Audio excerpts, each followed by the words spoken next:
Yo, what is up mon bro? J'espère que tu te portes bien aujourd'hui. Bienvenue sur Au Masculin, la chaîne des hommes par les hommes et pour les hommes. Donc aujourd'hui mon pote, comme tu as pu le voir en fait sur le titre, nous allons parler du secret de la confiance en soi ultime. La vraie confiance en soi, ce qui veut dire la confiance en toi sur tous les domaines. Donc aujourd'hui cette vidéo mon pote, ça sera une vidéo vraiment face à la caméra où on va avoir une vraie discussion par rapport à la confiance en soi et partir en fait vraiment dans les détails où je t'expliquerai en fait ma journée à moi, c'est-à-dire mon voyage à moi dans le truc de se développer ou bien développer ta confiance en toi et partager avec toi mes expériences personnelles parce que c'est tout ce que je peux faire. Partager mes expériences personnelles et te dire en fait les étapes par lesquelles je suis passé. Donc cette vidéo risque d'être assez longue. Tu vois, parce que ce ne sera pas une vidéo à la con, 4 étapes, 3 étapes, non, parce que la confiance en soi, la vraie confiance en soi, c'est vraiment, c'est pas quelque chose qu'on peut obtenir en un claquement de doigts. C'est pas quelque chose que tu peux avoir en 3 étapes, 1, 2, 3 et tu as la confiance en soi. Non, c'est quelque chose qui se développe et ça prend du temps pour acquérir la vraie confiance en soi. Pas la confiance en soi comme maquillage, déguisement, je ne sais pas quoi, tu fais semblant que tu as confiance alors que tu n'as pas vraiment confiance en toi. La vraie confiance en toi, ça se cultive. Ça se cultive avec le temps, c'est dans le dur que tu obtiens la confiance en toi. Et c'est ce que nous allons parler en fait aujourd'hui. Donc la confiance en toi, si on doit parler en fait de la confiance en soi et parler du secret ultime de la confiance en soi, c'est-à-dire c'est quoi la chose qui donne la confiance ultime en soi, si je dois donner en fait une définition, c'est quoi? La confiance en soi serait le secret, si je dirais le secret de la confiance en soi, serait de savoir se mettre dans les situations où tu es inconfortable. Ça, c'est le secret ultime d'avoir la confiance en soi ultime. De savoir se mettre dans des situations encore et encore et encore où en fait c'est des situations inconfortables pour toi. Si tu sais faire ça ou bien si tu fais ça tous les jours dans n'importe quel domaine, je te garantis, tu vas finir en fait par avoir une confiance en soi ultime. C'est-à-dire tu respires la confiance en soi dans n'importe quel domaine, dans n'importe quelle situation où on te met. Tu as confiance en toi, tu es confiant que tu peux. En fait, tu respires la confiance en soi dans n'importe quelle situation. Pourquoi? Parce que tu t'es mis déjà dans ces situations-là encore et encore et encore. Tu as été inconfortable tellement de fois que tu es à l'aise avec le sentiment d'être inconfortable. Tu sais qui tu es parce que tu as travaillé sur toi. Tu as travaillé sur toi sur tous les domaines pour développer cette confiance en soi en fait. Est-ce que tu vois? Et c'est ce dont nous allons parler aujourd'hui parce que je trouve que sans pour autant me vanter, je suis vraiment très bien placé pour parler de la confiance en soi parce que j'y suis passé, comment je peux dire? Parce que on peut dire que, comment je peux t'expliquer ça? Je ne suis pas quelqu'un qui a été béni par avoir la confiance. C'était quelque chose que j'ai dû en fait vraiment travailler dans le dur, comme ce que je veux dire. Dans le dur, j'avais tellement un manque de confiance en moi dans tellement de domaines. Et avec le temps, avec les années, comme je t'ai dit, ça a pris des années à travailler. C'est quelque chose, c'est comme tu bats sur du fer, tu bats sur du fer, tu bats sur du fer pour au final vraiment développer cette confiance en soi. Et moi-même, j'ai fait le voyage sur plusieurs domaines de partir à quelqu'un de, on peut dire, de 0 à 100 moi-même. Aujourd'hui, je peux dire que j'ai une confiance en soi ultime, sans pour autant me vanter parce que je suis passé par toutes les étapes là. Comme on dit, en fait, je suis venu de très très loin. Donc c'est pour ça que je dis aujourd'hui, je suis prêt ou bien je suis bien placé pour te parler en fait de la confiance en soi. D'accord? Donc nous allons débuter. Déjà, commençons par parler des différents domaines en fait de la confiance en soi. Donc parce que la confiance en soi, c'est pas seulement en fait la confiance, tu as confiance en toi et c'est bon. Non, parce que la confiance en toi, déjà il y a l'estime de soi, c'est-à-dire comment tu te vois et comment tu te vois aussi vient avec du travail. Et la confiance en toi, en fait, je trouve que ça vient avec de la compétence. Donc prenons des exemples. Disons que tu es confiant quand il s'agit de, je ne sais pas, tu es bien en art, tu es bien, tu es bon en dessin et tout et tout. Donc, quand il s'agit de faire un dessin, tu es très confiant. Tu sais de quoi tu es capable. Pourquoi? Parce que tu as de la compétence. Par contre, si on te donne de la guitare, là-bas, tu n'as plus trop confiance en toi. Si tu restes dans une salle où il s'agit pas, en fait, de, comment dirais-je, apprendre la guitare et tout, et on te demande, est-ce que quelqu'un peut venir nous montrer une démonstration? Je ne pense pas que tu auras confiance en toi pour partir devant tout le monde et jouer de la guitare. Pourquoi? Parce que tu sais que tu n'as pas la compétence qui vient avec. Par contre, si on disait que tu sais jouer par exemple pas de la guitare mais du piano, et on dit par exemple, est-ce que quelqu'un peut venir nous faire une démo, et que tu sais que tu es un excellent joueur de piano, bien sûr tu seras très confiant pour lever la main et montrer à tout le monde de quoi tu es capable. Donc la confiance en soi, je peux dire, vient avec la compétence. Et comment on obtient la compétence? C'est de se mettre dans une situation encore et encore et encore dans un domaine. C'est comme ça que tu obtiens en fait cette compétence qui va te donner cette confiance en soi. Donc même n'importe quoi dans le foot, les meilleurs joueurs au monde, tu prends Lionel Messi, il a très confiance en lui en fait quand il s'agit de jouer au football. Tu le vois sur le terrain, il a plus confiance que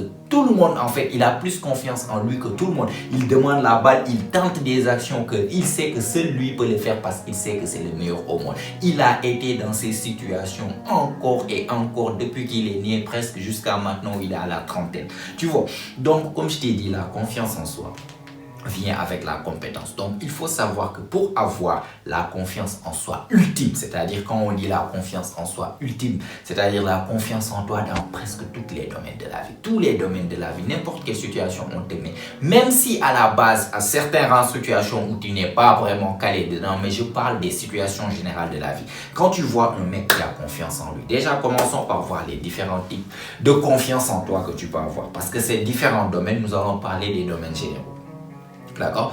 Donc, disons que dans la vie de tous les jours, tu vois un mec qui rentre dans une pièce, il a vraiment confiance en lui. Il marche de manière, tu sais que ce mec-là est assuré avec lui-même. C'est-à-dire c'est un mec qui a confiance en lui. Ce mec marche avec assurance. Ce mec regarde les gens dans les yeux. Ce mec est confiant. Il n'est pas là en train de fuir les regards, etc. Il est là. S'il veut parler avec telle personne, il vient, il parle, il salue. S'il a besoin, imagine que tu rentres dans une pièce et tout, un resto, il n'y a pas assez de chaises. Tu vois des mecs qui sont assis là-bas. Tu viens, salut les gars, je peux prendre la chaise. Est-ce que c'est... Tu vois, tout ça, c'est des choses, en fait, ça donne de la confiance en soi. Il vient, il regarde, salut, ça va? Il parle, truc, tout ça, c'est une confiance en soi. Tu viens de rentrer pour une première fois en fait dans une pièce ou bien dans un endroit. Personne ne te connaît, pourtant tu rentres avec assurance. Ça, tu arrives à faire ça vraiment parce que tu sais qui tu es. Tu sais de quoi tu es capable. Tu sais que tu as de la compétence en général. C'est ce qui te permet en fait d'avoir cette confiance en soi. Donc confiance en soi, ça peut venir sur plusieurs domaines. Déjà avec les mecs. Je vais commencer par là-bas. Déjà quand tu vois un mec qui a confiance en lui en général, dans société ou bien il rentre quelque part, il y a d'autres mecs, c'est quelqu'un qui n'a pas peur de s'affirmer, c'est parce qu'il a une confiance en soi intrinsèque avec les hommes. Parce que pourquoi? Avec les hommes, voilà comment ça se passe. Comment tu peux avoir confiance en toi avec les hommes? Tu dois, parce que je ne sais pas comment t'expliquer, si on prend en fait dans notre cerveau reptilien, dans notre cerveau évolutionnaire, les hommes sont hiérarchisés de telle manière qu'il y a un type de respect que tu donnes.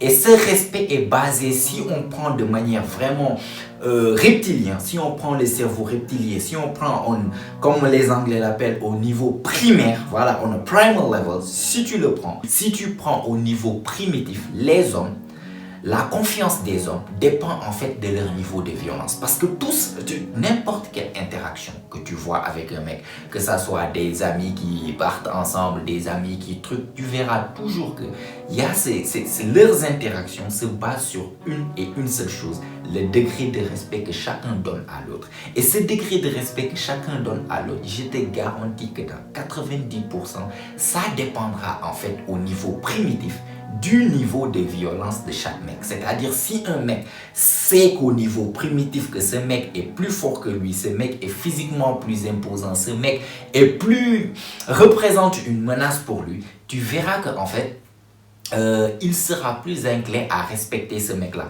Et l'autre mec qui sait que ce mec ne représente pas trop une menace pour lui, serait plus inclin à avoir confiance en lui. C'est-à-dire, si quelque chose ne le plaît pas, il sera plus inclin à s'affirmer, à dire quelque chose qui ne lui plaît pas, à affirmer ses idées, à imposer même parfois ses idées. Donc, avoir confiance en toi avec les mecs, dans un groupe de mecs, quand tu interagis en société avec des mecs, quand tu es dans un endroit avec des mecs où il y a plein de mecs, que ça soit tes amis, que ça soit des mecs que tu connais pas, vous êtes là dans un bar, la manière dont tu vas marcher, l'espace que tu vas prendre quand tu t'assois, la manière dont tu vas t'adresser aux personnes, le courage que tu peux avoir par exemple à dire tes idées, à dire ce que tu penses, à dire à l'autre là, ce que tu fais c'est pas normal, si cela, t'affirmer en tant que mec.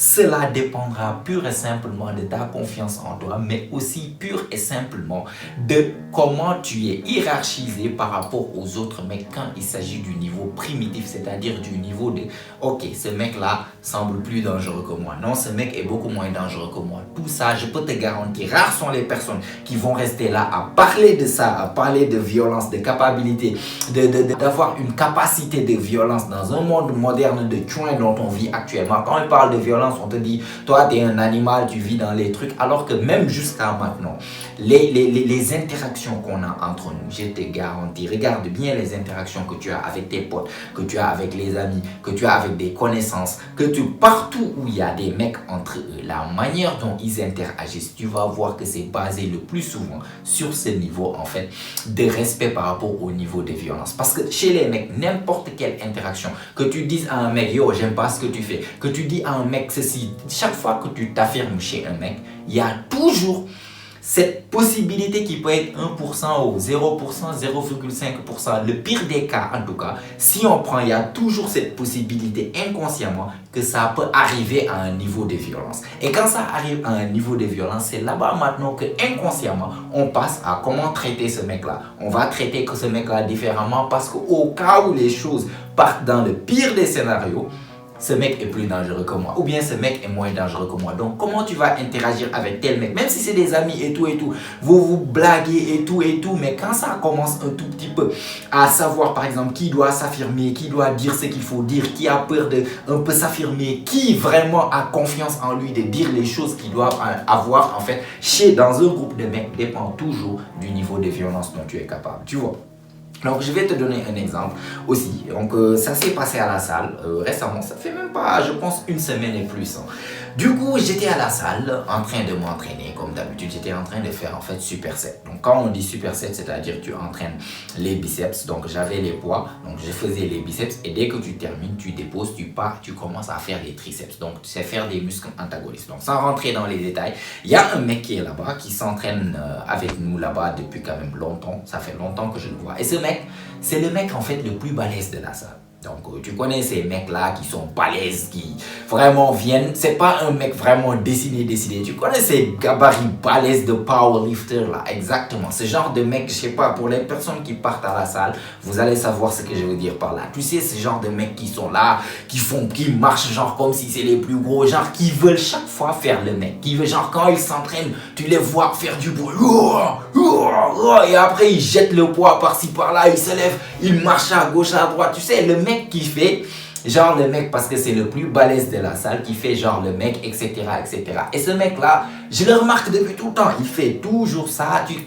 Toutes les personnes qui partent à la salle savent ce genre de mec là, connaissent ce genre de mecs qui sont là, qui font le plus gros et qui souvent c'est comme s'ils cherchent à intimider tout le monde, voilà. Donc c'était ça. Du coup, ce qui s'était passé, c'est que j'étais là, j'ai fait ma série de biceps, ma série de triceps, ma série de deuxième série de biceps. Je dépose chaque fois les poids de l'autre côté et je viens, il y avait un banc et j'étais là en train de faire le triceps. Donc ce qui s'est passé pour une première fois, ce mec-là, déjà on se parle pas trop parce que j'aime pas sa tronche, premièrement. Et ce qui s'est passé, c'est que j'étais là en train de faire mes triceps. Après, j'étais en train de me reposer avant de partir encore vers les biceps. Donc ce qui s'est passé, c'est que ce mec est arrivé. Je sais pas, il avait terminé de faire quoi dans les poulets là-bas. Il est venu et directement, il a ramassé les poids donc, avec lesquels j'étais en train de m'entraîner. Il les a ramassés sans même me demander ni quoi que ce soit. Les poids n'étaient pas si loin de moi. C'était à 1 mètre, 2 mètres de l'autre côté. Il vient. Pourtant, ce qui m'a plus fait réagir, ou bien ce qui m'a... J'étais pas énervé techniquement, mais ce qui m'a le plus truqué, c'est qu'il m'avait vu en train de travailler. Parce que j'étais là en train de travailler, il était pas loin de l'autre côté. Donc, il pouvait voir que j'étais en train de... Il n'y avait pas si longtemps, j'étais en train de travailler avec les poids. Et pour les personnes qui partent à la salle, il y a un certain respect mutuel qu'on a entre mecs. Quand ils sont à la salle, une fois que tu vois une personne qui s'entraîne sur quelque chose, même s'il dépose, il peut être en train de se reposer. Tu ne sais pas s'il va venir en fait reprendre le poids. Donc souvent ce que tu fais, avant de prendre, tu lui demandes d'abord, est-ce que tu as fini? C'est un signe de respect. Du coup, lui, il ne m'a rien demandé. Il est venu, il a pris les poids, il était en train de partir. Directement, je l'ai arrêté. Yo frère. Il s'est arrêté, il s'est retourné. J'ai dit, j'ai pas encore fini là-bas sur ce poids-là. Du coup, il m'a regardé un tout petit peu, un peu d'hésitation. Bon, j'étais en train de le regarder, je lui ai dit poliment, il n'y avait pas de tension ni quoi que ce soit. Je lui ai dit juste, j'ai pas encore fini, s'il te plaît. Du coup, il m'a regardé et après, il a déposé les poids. Ce qui s'est passé, c'est qu'il les a pris là, il les a déplacés jusque vers l'autre côté. Et quand moi j'ai parlé, parce que j'appelais, au final il m'a entendu, il s'est tourné, il était un peu loin, je lui ai dit que je l'utilisais. Du coup, ce qu'il a fait, il a déposé les poids pour partir. Je lui ai dit pardon, il m'a regardé, je lui ai dit est-ce que s'il te plaît tu peux les ramener là? Là-bas il a hésité, là-bas il y a eu 1, 2, 3 secondes où il a hésité, il me regardait, je l'ai regardé droit dans les yeux. J'étais calme, j'étais pas énervé, je lui ai juste demandé poliment est-ce que tu peux les ramener là où tu les as trouvés? Il m'a regardé, je l'ai regardé droit dans les yeux, il n'y a pas d'hésitation ni quoi que ce soit. Pour un mec qui vraiment fait le balèze tout le temps, c'est le plus balèze de la salle, c'est le plus truc, je lui ai dit ça comme ça, droit dans les yeux. C'est comme si personne ne lui avait jamais parlé de cette manière. Le mec a hésité un tout petit peu, je lui fixe le regard, je flanche pas. Et c'est comme si je l'ai regardé de telle manière que, genre, j'étais pas agressif ni menaçant, mais je l'ai regardé droit dans les yeux. Et il savait que s'il ne le ramenait pas, bah, ça allait ramener encore plus de choses. Ça, c'était garanti. Du coup, il a hésité 1, 2, 3 secondes comme ça. J'étais toujours en train de le regarder. Il m'a regardé, un peu regardé le poids. Après, comme si d'une manière que ça lui plaisait pas de faire ça, mais il a repris les poids. Il est venu jusqu'à un truc. Il les a un peu déposés, genre façon truc comme ça, bras, et il est retourné. Comme ça. Du coup, ça m'a fait quand même réfléchir. Parce que techniquement, ce mec est plus balèze que moi. Il est de ma taille comme ça, mais il est beaucoup plus balèze que moi. Tu connais le genre de mec un peu gros là, avec un peu de ventre, avec des muscles façon genre powerlifter, tu vois. Par contre, j'ai su que il y a quelque chose qui a fait que j'ai eu le courage. Pas le courage parce que je n'étais pas intimidé, mais j'ai eu l'audace de lui parler de cette manière-là et de lui redire de faire ça. Si je me sentais un peu menacé par ce gars-là, je te garantis, je n'allais pas lui dire de faire ça. Et tu sais ce qui a fait en fait que je me sentais assez à l'aise avec moi-même pour pouvoir faire ça? Parce que je suis quelqu'un, je sais qu'au pire des cas, ce qui peut arriver, c'est qu'une altercation, j'ai pas à craindre de lui, de ce mec-là, tu vois. Et là, je te parle, tu penses que je suis en train je suis là en train en fait de me vanter ou truc, mais je te jure, c'est pas mon intention. L'intention que je veux te communiquer ici, ou bien la chose que je veux te communiquer ici, c'est que ce que je veux t'expliquer, c'est pas pour me vanter, mais juste pour te donner un exemple de ma vie réelle. Parce que j'étais pas comme ça. Ça n'a pas été toujours le cas. Moi, je suis quelqu'un, comme je t'ai dit, j'ai dû travailler sur moi vraiment dur, avec des années et des années et des années. De l'action, consistance pour vraiment me sortir de mon cocon que j'étais. Parce que comme je t'ai dit, j'avais zéro confiance en moi et dans plusieurs choses, avec les mecs ou dans n'importe quel domaine, j'ai dû vraiment travailler sur moi. Donc, avec les mecs, sur moi-même, genre, tu prends 10 ans en arrière, 15 ans en arrière, j'aurais jamais osé parler quelqu'un comme ça de ça parce que bon, j'avais pas encore trop confiance en moi par rapport à ça. Et avec les mecs, ce qui m'a donné, ce que moi j'ai expérimenté, qui m'a donné vraiment une confiance ultime avec les mecs dans n'importe quelle situation.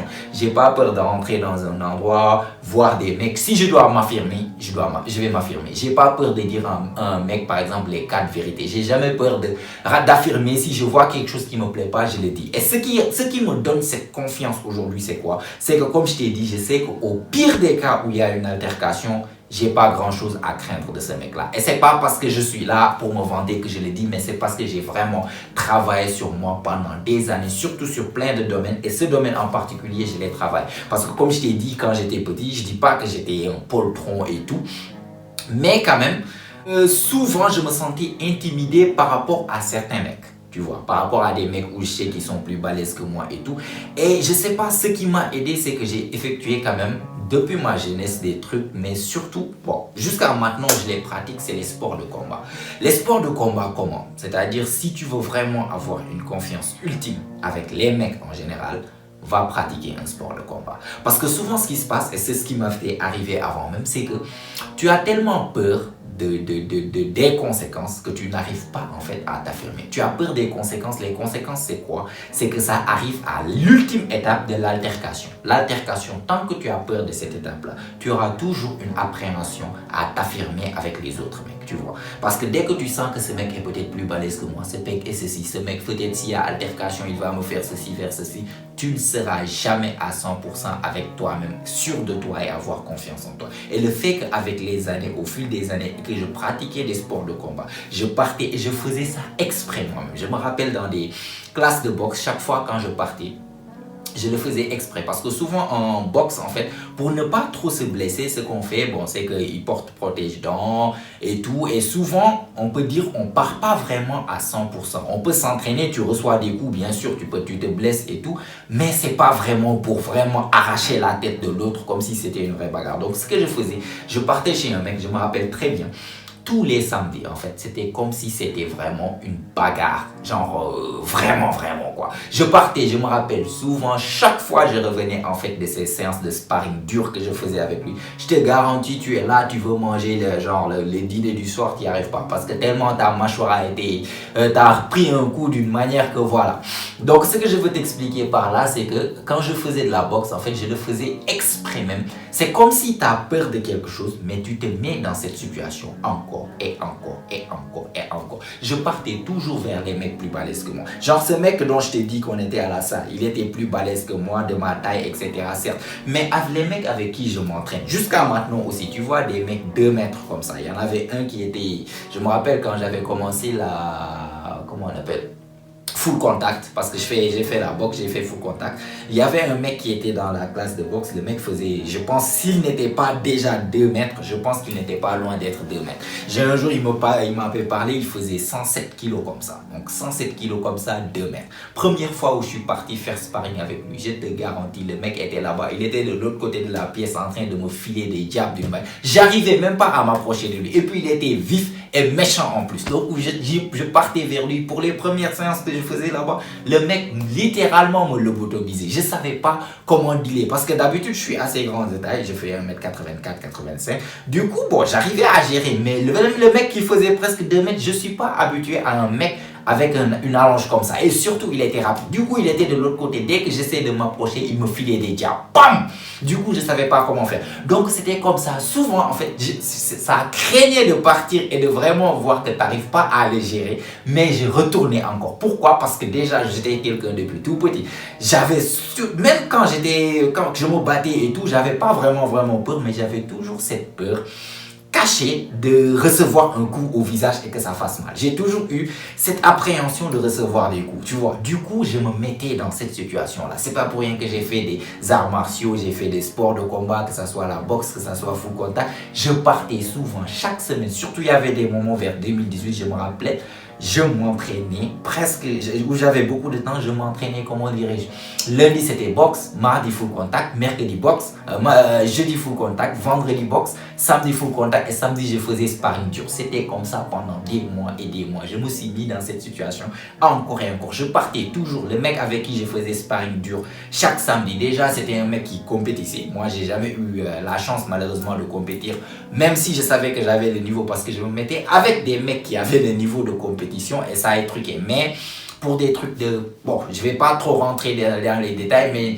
j'étais pas éligible vraiment pour faire la compétition à cause de trucs de papier à gauche, à droite. Mais bon, ça c'est un autre détail. Mais ce que je veux t'expliquer, c'est que je me suis mis dans ces situations-là. Je suis parti, je faisais la boxe, je partais vers des mecs 100 kilos. Même jusqu'à maintenant, là, juste je m'étais blessé au poignet, mais jusqu'à maintenant, il y a un mec de 100... Combien il Le mec mastodon comme ça, je t'assure, c'est avec ce mec-là que je pars chaque fois pour se préparer. Et il adore faire sparring avec moi parce que moi, je le pousse à ses limites. Parce que le mec, il est bon, il est puissant et tout, mais il n'a aucune condition physique. Et avec moi, je le pousse. Déjà, je le fais bouger et quand je sens qu'il est là en train de se fatiguer, je dis allez, j'avance.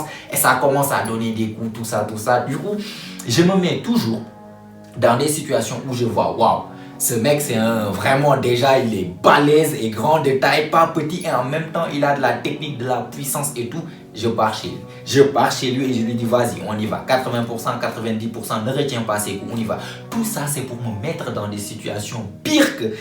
Toutes ces situations, comment je peux t'expliquer? Toutes ces situations où je me suis mise, en fait, m'ont permis d'être à l'aise avec moi-même, que quand je sors dans la rue, combien de mecs peux-tu prendre? Ou bien combien de mecs puis-je voir dans la rue et me sentir intimidé? Genre, je vais pas voir ce gym bro là qui fait le mec balèze et me sentir intimidé par lui. Parce que j'ai vu pire. Je suis parti chez pire. Le mec dont je te parlais qui faisait 2 mètres et trucs et qui me maltraitait quand on faisait sparring lui et moi. Je repartais tellement qu'avec le temps, je me suis adapté avec lui. Au final, c'était moi qui le fatiguais parce que je savais comment gérer avec lui. Tu vois, déjà, tout ça me fait que toi, t'es là, ouais, t'es balèze et tout, t'es un mec et tout, mais j'ai vu pire que toi. J'ai vu mec plus grand que toi, plus lourd que toi, plus entraîné que toi, qui tape plus fort que toi. Donc, je sais que j'ai pas vraiment grand chose à craindre de toi, tu vois. Du coup, ça me permet d'avoir une certaine, pas aisance, mais une certaine confiance zen qui fait que si j'ai besoin de m'affirmer avec les mecs, je t'assure, je vais m'affirmer. J'ai pas de problème de m'affirmer. Pourquoi? Parce que je sais qu'au pire des cas,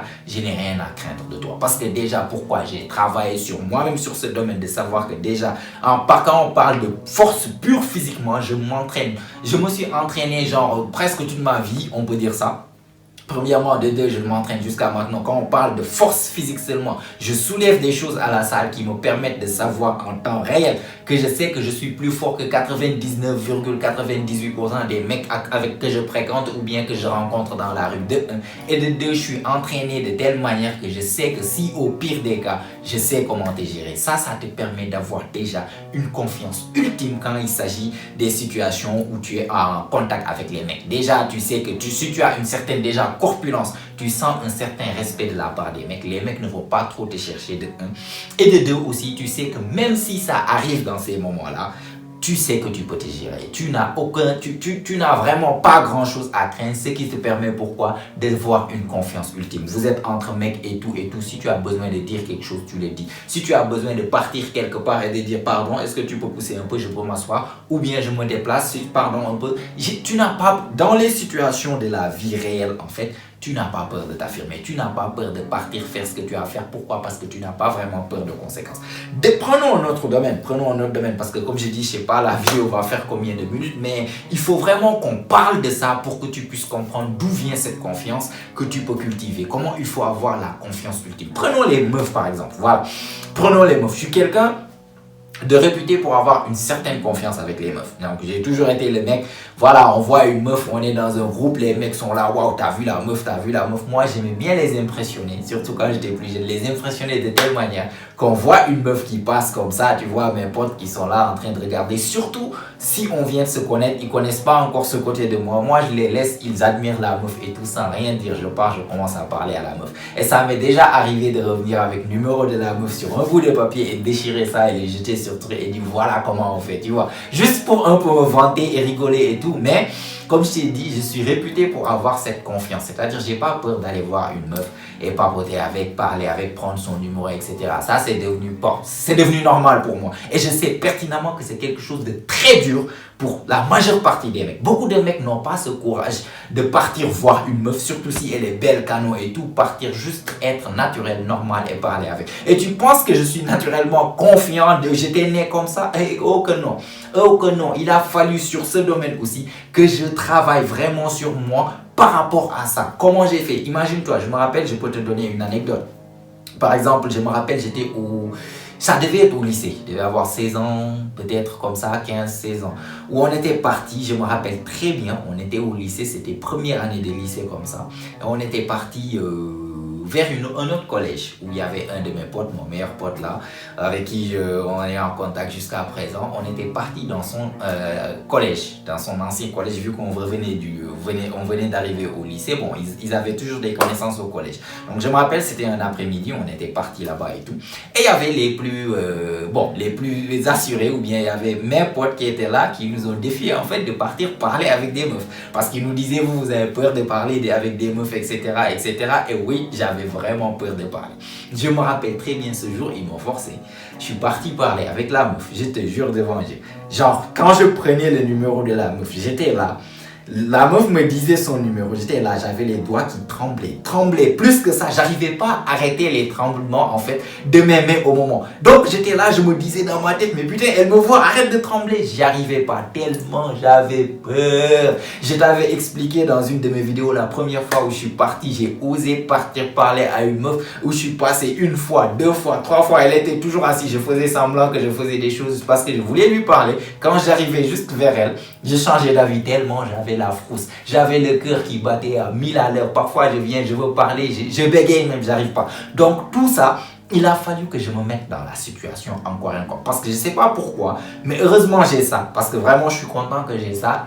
Quand j'arrive pas à faire quelque chose ou bien j'ai peur de quelque chose, je sais pas c'est quoi, mais j'ai cette obsession de vouloir le faire encore et encore jusqu'à ce que j'ai plus peur. Et c'est ça le secret. C'est ça le secret. Pour ce domaine en particulier avec les meufs, je n'imagine même pas que les choses que j'ai dû me forcer à faire avec la boule au ventre, les peurs pour juste essayer de se débarrasser de cette peur quand je allais parler à une meuf et tout. Parce que pourquoi? Bon, j'avais pas vraiment confiance en moi et tout. J'avais vu ça un jour sur YouTube, un mec qui parlait à des meufs, je trouvais ça, putain, ça c'est trop cool. Si je pouvais faire ça et tout. Et c'est comme ça, juste comme ça, je me suis dit, tiens, je vais essayer, je vais voir ce que ça donne. J'étais là, j'avais tellement la fouche, mais j'ai dit, il faut que je le fasse, il faut que j'arrête d'avoir peur et tout. Et il a fallu que je le fasse encore et encore. Je me rappelle des anecdotes, je peux t'en donner ici des milliers, où j'avais la frousse, mais j'y allais quand même. J'avais la frousse, je me rappelle, je peux te donner une autre anecdote où j'étais parti dans un lounge avec un poteau.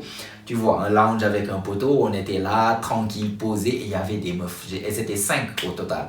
Elles étaient 5, je me rappelle, c'était en quand est-ce que c'était vers 2014-2015 comme ça, tu vois. Elles étaient 5 assises, tranquilles en train de faire leur truc. Et ce lounge-là, c'était comme si, genre, c'était comme des sections. Donc, on était là, il y avait à peu près une tente, une table, des chaises comme ça. Et tu pars un peu 10 mètres comme ça, il y avait une autre section, tranquille, des tables, une bâche. Et il y avait les filles qui étaient là-bas, des meufs bien habillées, canon et tout. Et j'étais là avec mon pote, putain, si on pouvait aller leur parler et tout. J'ai dit, écoute, tu sais quoi, je vais aller faire de la, comment dirais-je, c'est comme si de la surveillance, ou bien aller partir faire l'espion et revenir te dire si elles sont canon, parce qu'elles étaient un peu de l'autre côté.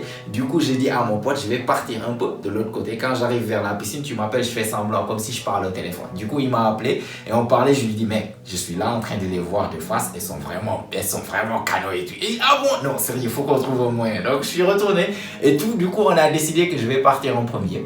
Donc, essayer de truquer, et si ça se passe bien, lui, il vient me rejoindre. Il a dit, ok, allez, vas-y maintenant, vas-y, il n'y a pas de peur. Frère, quand je me suis levé pour marcher vers là-bas, je t'assure, c'est comme si je me suis jamais senti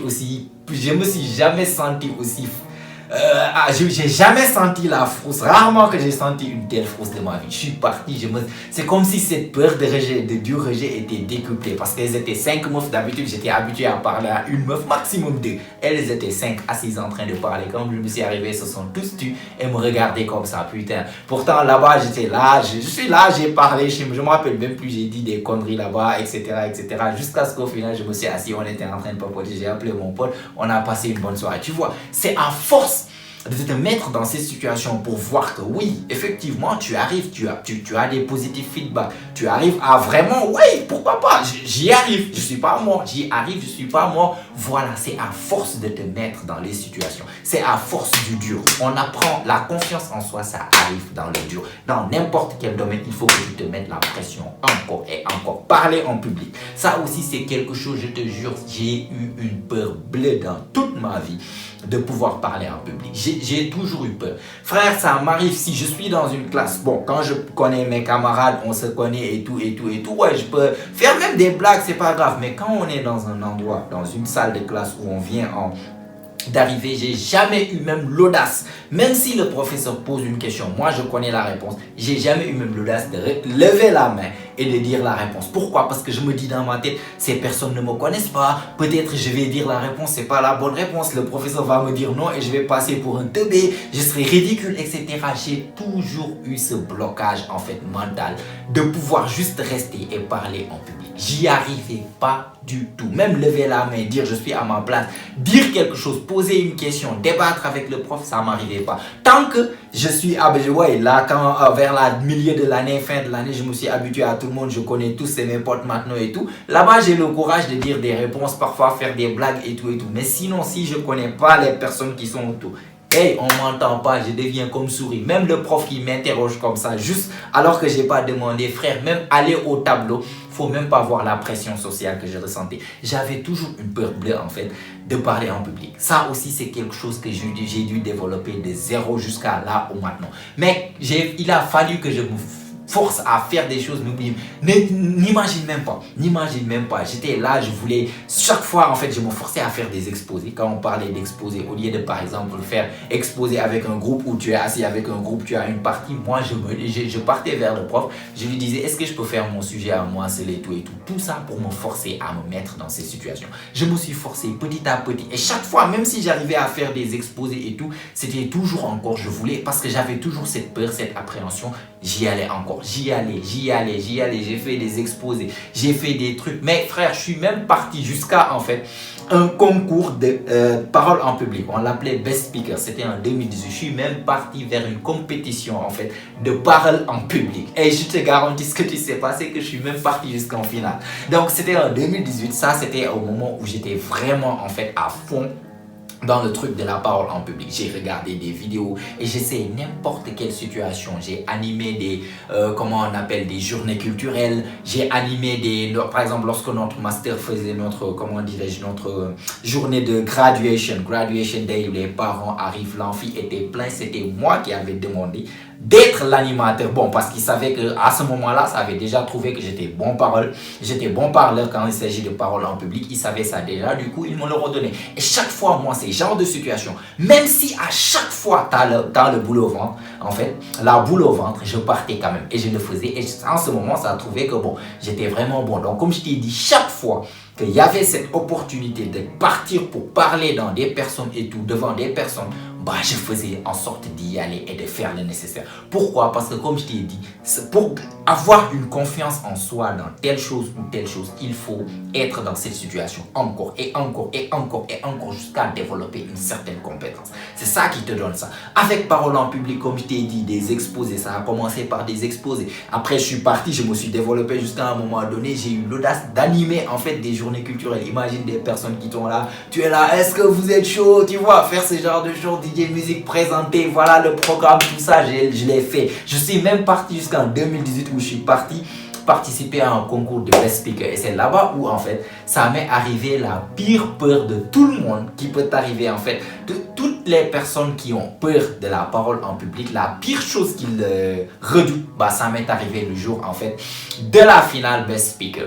Donc, ce qui est arrivé, c'est que j'étais la Best Speaker. Ça avait déjà trouvé que j'avais déjà développé, en fait, mes compétences de parole en public. Du coup, j'ai pu partir en finale. Parce que pourquoi chacun était venu, il y avait une palissade, je sais pas si tu appelles, tu connais les présidents ou bien les députés quand ils parlent, les choses qui truquent avec le micro, ils nous ont donné ça. Donc chacun venait avec des feuilles ou bien une note et venait essayer de parler en fait sur un sujet divers ou bien ils nous avaient donné des sujets. Du coup, moi ce que j'avais fait, je suis venu, j'ai demandé un micro mobile.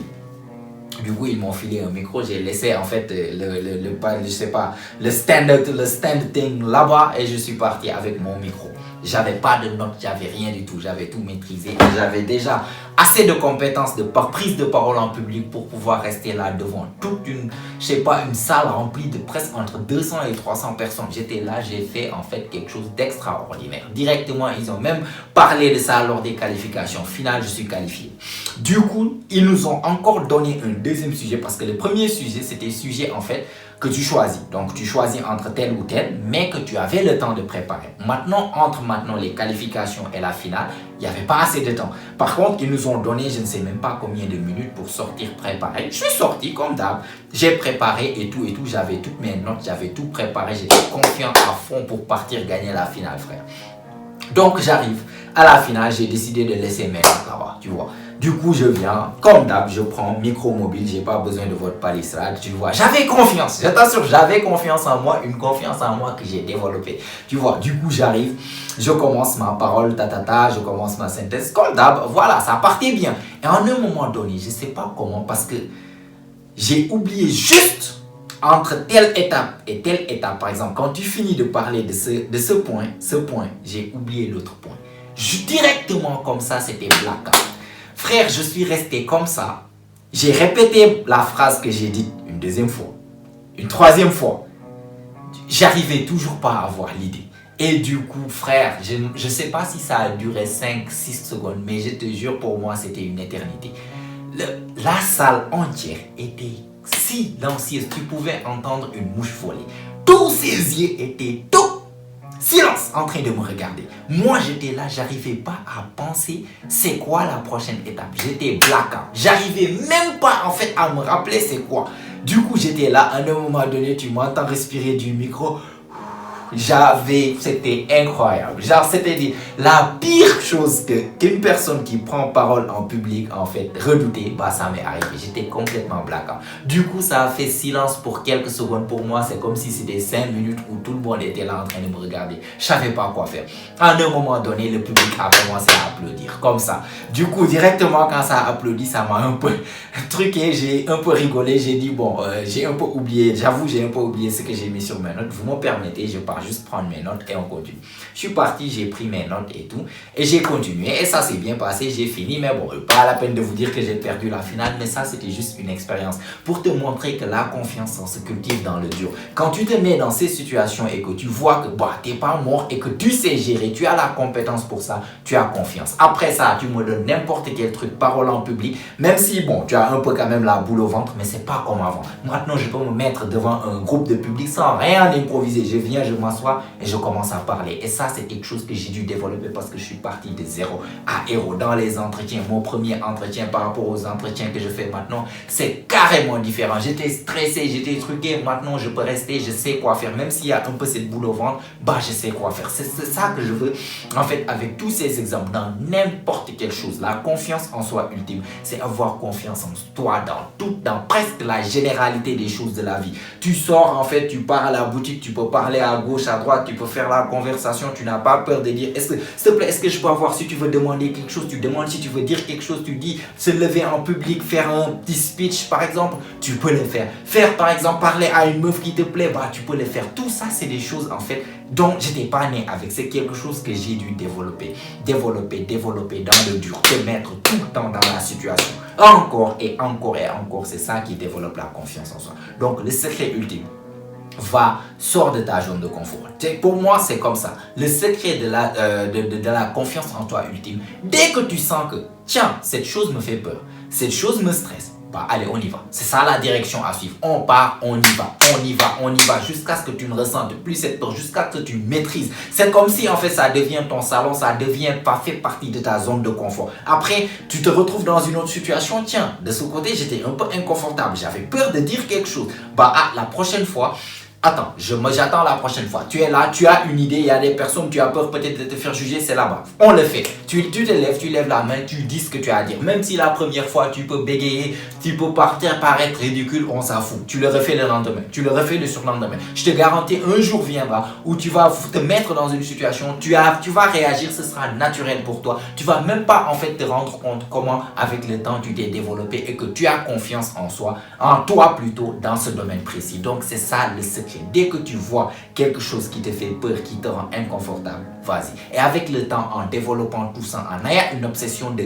conquérir tous les territoires, en fait, de ce qu'on appelle de ta zone de confort, je te garantis, il y aura un moment donné, tu vas te retourner, tu vas regarder la personne que tu étais avant. Et à quel point tu es allé loin, je te garantis, tu verras qu'en fait, tu as maintenant une confiance que tu n'aurais jamais pu imaginer en fait avoir dans le passé. Et ce qui te rend ça, c'est d'aller dans le dur. Donc c'est ça en fait que je voulais en fait te partager. Peut-être la vidéo sera un peu même trop longue, mais il fallait vraiment qu'on parle de ça parce que la confiance en soi, c'est pas quelque chose qu'on acquérit en un claquement de doigts. C'est vraiment un travail acharné que tu vas faire, que tu dois faire. Surtout si tu étais quelqu'un comme moi qui a zéro confiance en toi, bah sache que tu vas devoir charbonner. Tu vas devoir y aller dans le dur. Tu vas avoir peur, inconfortable et tout, mais vas-y seulement. Un jour, tu auras ce qu'on appelle la confiance en soi ultime. Donc, je vais m'arrêter là pour ne pas encore trop parler. En tout cas, si tu as aimé la vidéo, tu as appris quelque chose, n'hésite pas à me laisser un like. Ça fait toujours plaisir. Abonne-toi si ce n'est pas encore fait, car comme tu sais, chaque semaine, on lance des vidéos ici. Elles ont toutes pour but de t'aider à devenir la meilleure version de toi-même, la meilleure version masculine de toi-même. Donc, abonne-toi. Mets-moi des choses dans les commentaires, ce que tu passes de la confiance en soi. Et si tu as des anecdotes comme moi aussi, bah, n'hésite pas à les partager dans les commentaires. Et si tout ça est fait, comme d'habitude, on se retrouve toi et moi la semaine prochaine. Même heure, même chaîne. Et surtout, n'oublie pas mon pote, c'est ici que ça se passe. Allez, prends soin de toi mon pote. Ciao, ciao.